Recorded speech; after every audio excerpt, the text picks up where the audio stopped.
Hello, Amy Elizabeth, somatic and intuitive healer here. It has been a hot minute for those of you that are really keeping up because you subscribe to my newsletter or because we have regular contact because you're in one of the groups I lead. You all know that I have moved this summer, so we've been setting up housekeeping, and my kids finally got back to school. So I feel like I have a little bit more creative space to move back into this area of what I do. So today I am just popping in here to talk to you a little bit about Virgo season, a little bit about retrograde season, and to touch in on Pallas Athena and how the energies are currently feeling for me right now. I'm gonna start back at August 30th with that Pisces full moon that was at 7 degrees and conjunct a retrograde Saturn in Pisces. The theme that has been coming up with this moon are emotions, conjunct Saturn, with Uranus stationing retrograde in Taurus the day before that. And on the 4th, Jupiter stationing retrograde. We've got the father, the son, the father, and the grandfather all retrograde. And the thing I've really been feeling is how are we addressing and how are we looking at the sins of the father? Now, what I mean by that is if you know the mythology around Jupiter, Saturn, Uranus at all, Uranus ate all of his children. Saturn battled his father Uranus, or you may know him better as Lord Kronos, freeing his siblings and then swearing he would never ever be that fearful and would never do that to his own children. He then proceeded to turn around and do exactly that thing to his children. And the oldest of the Olympians, Hestia, was the first of the children that Saturn ate.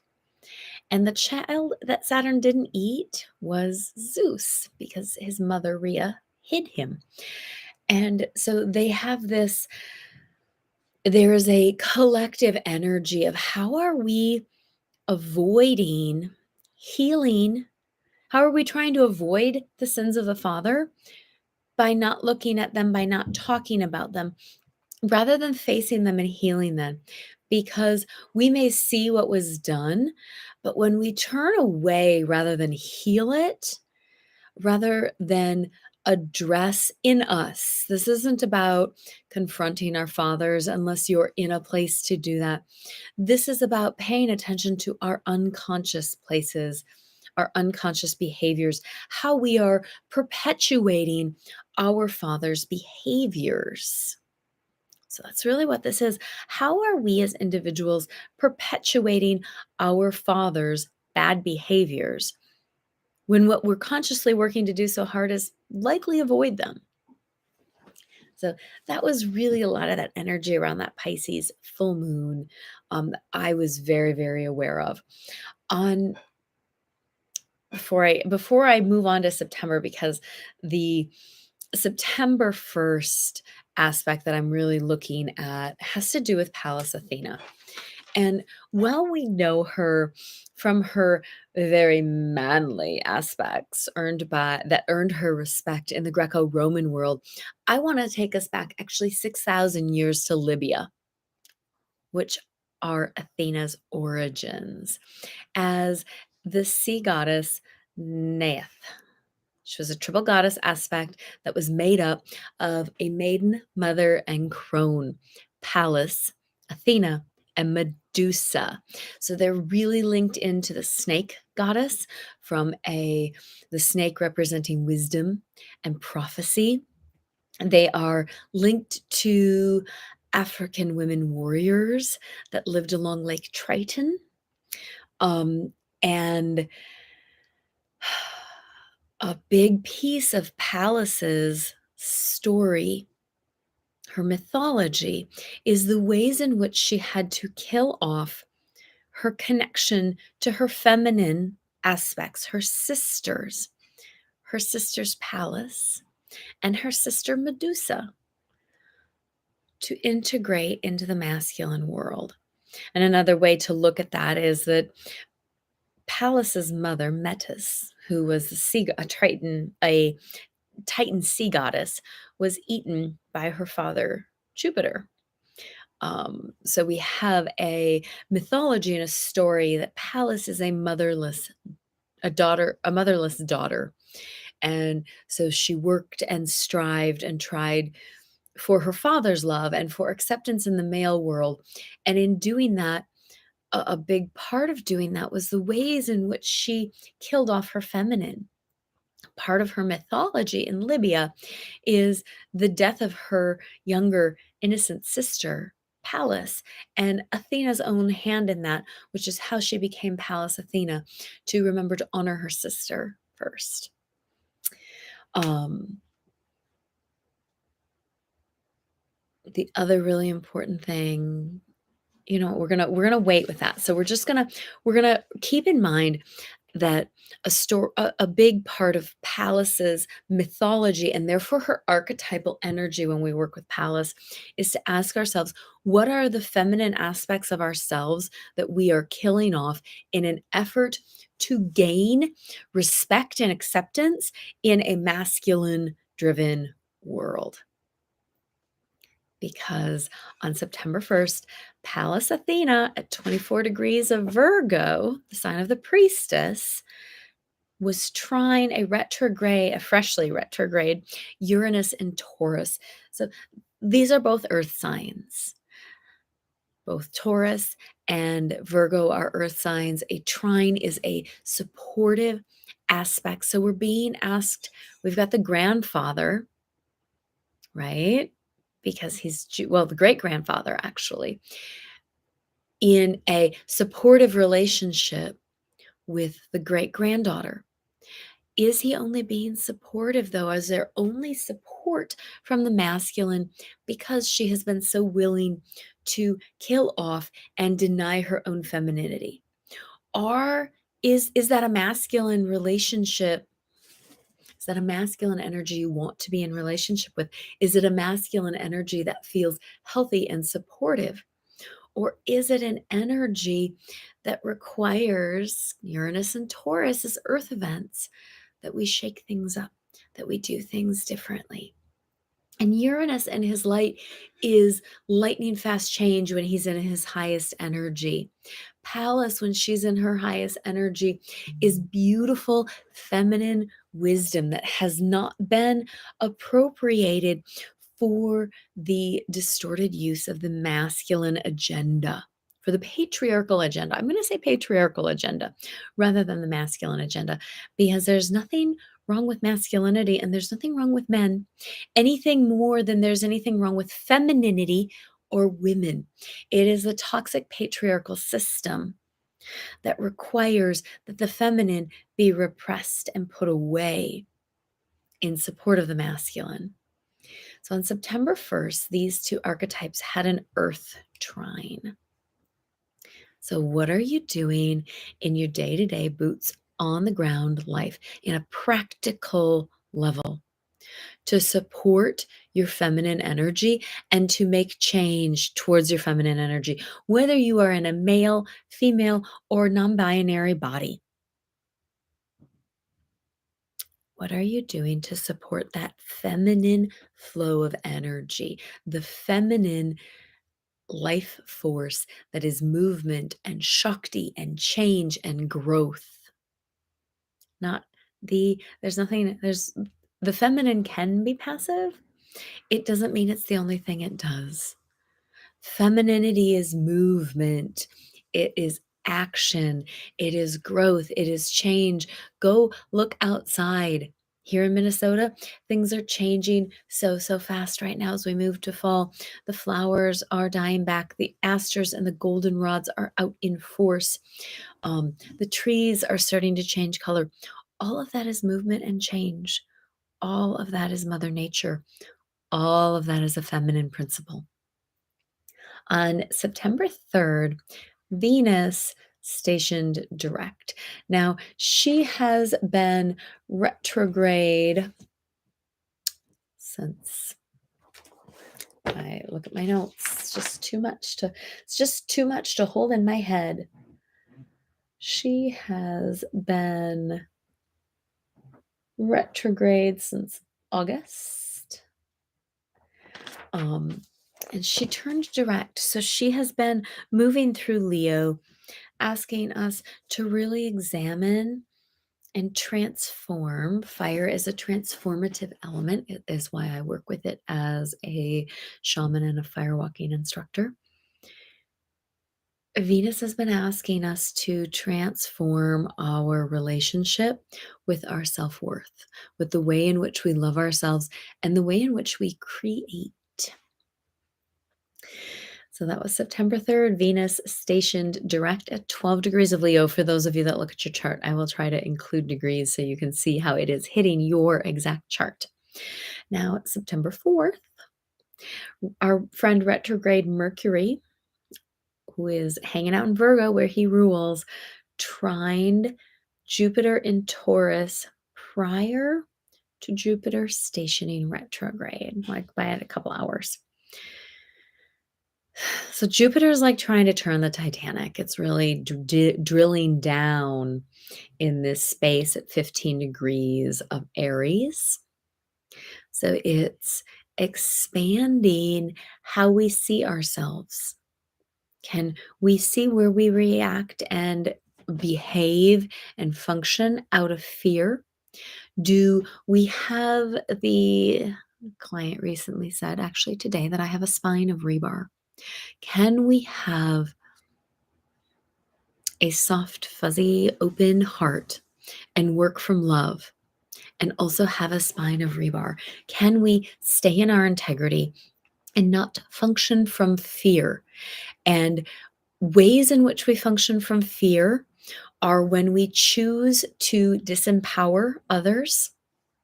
Because really, there's only kind of there's two threads. We are either empowering or we are disempowering. And if we say we're empowering ourselves and in empowering ourselves, it disempowers others, that is not true empowerment. For it to really honestly be empowerment, it needs to empower the whole. And we, we're all learning boundaries. We are all learning to do this better. So, with your behavior, ask, are you empowering somebody or are you disempowering somebody? Because Jupiter being in Aries, and of course, depending on what area of your chart is in, but Aries is the self. Aries is how we relate to ourselves in this great big world. And Jupiter traveling through there is having us expand how we see ourselves, how we bring ourselves to the world, how we function. And in this trine with Jupiter, this big support, I'm sorry, Jupiter is in Taurus now. Let's back that train up a little bit, Amy. Jupiter is expanding our relationship to how we function with our resources. Just going to back that whole train up. Jupiter did the expanding who we see ourselves as. How do we interact with our resources? And Mercury is moving through here practically and in true Virgo fashion, checking the details on these things. So we've got some big earth trines between first Pallas Athene and Uranus. And then we've got a second big earth trine between retrograde Mercury and stationing Jupiter. So there's this beautiful earth trine energy that's going on. And with Mercury retrograde, really asking us to re examine, revisit, make sure we're taking care of the practical details of our lives. On September 5th, which would have been yesterday, Pallas Athene stood in opposition to a retrograde Neptune in Pisces. Now, this is another piece. I know for those of you that have been working with me for a long time, we often look at the relationship that Pallas and Neptune have, and we ask ourselves, well, what is going on here that Pallas would have chosen Neptune in the Greco Roman myth that involves Medusa's rape? And what created that? So I'm going to tell you an older story of one of Pallas's and Neptune's first interactions. The people of Athens were working on finding a patron deity, and they asked both Neptune and Athena to put forth gifts for the citizenry to vote on. And Poseidon, Neptune, as the god of the sea, took out his trident, stabbed it into a rock, and created a beautiful saltwater spring that sprang from this rock and ran with salt water. It was lovely. Now, Athena, like I said, her origins are older. She came from Libya, people, which is where they originally cultivated olive trees, was in Libya. Athena, true to her Libyan ancestry and her Libyan origin, showed up with an olive tree and offered the people of Athens olive trees. And the people of Athens voted that Athena would be their patroness. She would be the deity that they named their city after and was their city protectress, because she had offered them something that not only fed them, but could be turned into shelter or fuel. She was seen to their needs. Athena can have a very, very mother aspect, because remember, in her Libyan aspect, she was the mother of the triple goddess aspect. She wants to provide for her people. She wants to nourish them and comfort them. And she is fertile with ideas. She's a patroness of arts and crafts people. Now, Neptune was not happy about the people of Athens' choice. So, in true emotional toddler fashion, Neptune had himself a fine hissy fit in which he flooded the plains around Athens with all of the crops and the livestock, and kind of held the city hostage until the Olympian gods decided that they would grant Neptune a boon. Now we're going to get into the real patriarchal part of the story. In case you haven't noticed it already, like, dude, we're asking you to provide us something that shows us you're going to care for us, and you're going to give us a saltwater fountain. And then you're going to flood our and drown our livestock and our crops with salt water. Well, the Olympians, just needing to pacify this poor man, decided that what they would do is remove citizenship, the right to vote, and the passing on of matriarchal surnames to all the women of Athens. Now, I don't know if you're noticing a theme that's going on here archetypally. There was a man who had a hissy fit. He didn't get the way what he wanted. And so what he's going to do is he's going to rage war on the Athenian women. And when I say Athenian women, I mean the women of Athens, the women citizens of Athens who he feel were the reasons he didn't get voted in, because they just voted for Athena because she was a woman, not because she provided any practical, strategic, wise thing to them. So on September 5th, if you were feeling the push-pull, if you were feeling the discomfort of, ugh, there's a disturbance in the force and what is going on here, that was because Pallas Athene was opposite retrograde Neptune in the sign of the priestess. Athena is in Virgo. Neptune is in his home sign of Pisces. that can turn into quite the battle. Also, if Neptune can get out of his delusional thinking and move up into that high place of shaman, of androgynous wisdom, and Athena can move into her Libyan form as Neth, we've got these two complete whole beings that can come together and bring those energies in between what we could look at as the priest and the priestess energy to create a divine union. Just something to think about. September 6th, that was this morning at 6:09 a.m. We had Mercury go Cazimi in Virgo. So Mercury entered the heart of the sun. If you had dreams at that time, if you were up at that time, that 6:09 a.m., by the way, is Central Time, so adjust for your time zone. 13 degrees of Virgo, if you want to look at your chart. Mercury is the great communicator. He can speak all the languages, he can translate all the things. He wants us reading all of the pieces. Cat's back there. Um, and the sun is illumination. So there was this illumination of communications. And for those of you that have a natal retrograde Mercury, this has been a comfortable time for it. This is also Mercury's third retrograde in an earth sign this year. And he's really wanting us to address the details of our boots on the ground, physical, practical lives. Tomorrow, I'm sorry, not tomorrow, September 8th.